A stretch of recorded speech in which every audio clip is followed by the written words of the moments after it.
동력 글밭 3월 11일 수요일 잡으려는 발목. 선거 때만 되면 마타도아가 난무합니다.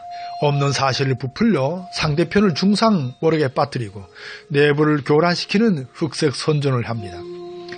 마타도아는 영어로 투사, 카드의 으뜸패를 뜻합니다. 메토 도를 익히는 영어가 일본을 거쳐 한국식으로 굳어진 듯하네요. 이렇게 비롯된 것이지만 흔히 정치판 용어로 흑색 선전으로 쓰이는 것이 보통입니다. 투사와 으뜸패가 어떻게 하나의 단어인지 잠시 혼란스러웠지만 곧바로 이해가 되네요.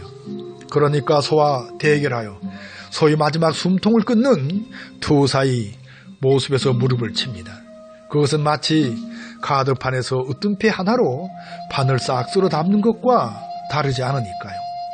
이처럼 끝없이 마타도아가 난무하는 것은 선거판에서 상대를 제압하기 위한 꼼수일 뿐입니다.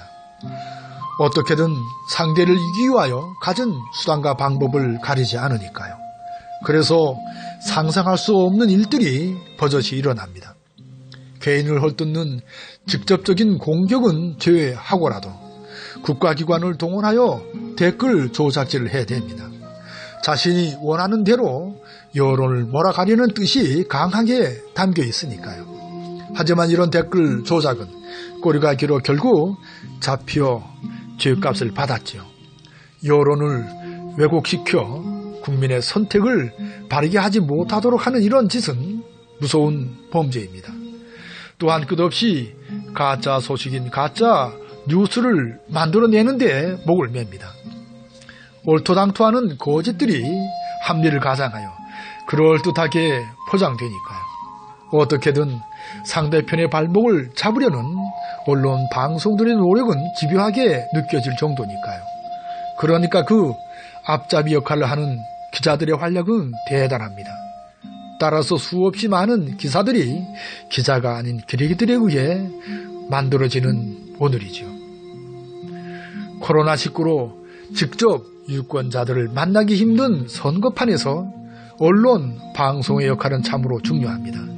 하지만 이 언론, 방송은 그 역할을 제대로 해내지 못합니다. 사실을 바탕으로 한 진실 보도를 외면한 채 자본의 늪에 빠져 그저 허우적대기만 할 뿐이지요. 이런 악순환의 반복은 어제도, 오늘도, 그리고 내일도 이어질 듯이 보입니다. 어떻게든 이기기 위하여 상대편의 발목을 잡으려는 노력은 끝이 없을 테니까요. 하지만 잡으려는 발목은 결국 잡지 못할 것이 분명합니다. 오늘의 언론 방송 환경이 예전과 너무도 다르기 때문입니다. 이것은 오늘의 시민이 어제의 시민이 아닌 데에서 비롯된 것이지요. 언론, 방송의 중심 주체가 오늘의 시민으로 탈바꿈되었기 때문입니다. 이러한 변화는 총선을 앞둔 이 즈음에 그야말로 엄청난 변화로 꿈틀댑니다. 따라서 4.15 총선은 상상을 뛰어넘는 엄청난 결과를 내놓을 것이 분명합니다.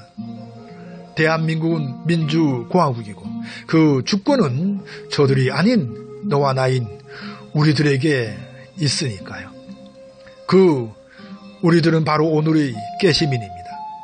저들이 잡으려는 발목이 과연 잡히기는 할까요? 그 발목은 깨시민들의 발목이며 집단 지성의 발목인데 말입니다. 수요일인 오늘 새벽 시린 발목을 오르만져 봅니다. 오늘도 고맙습니다.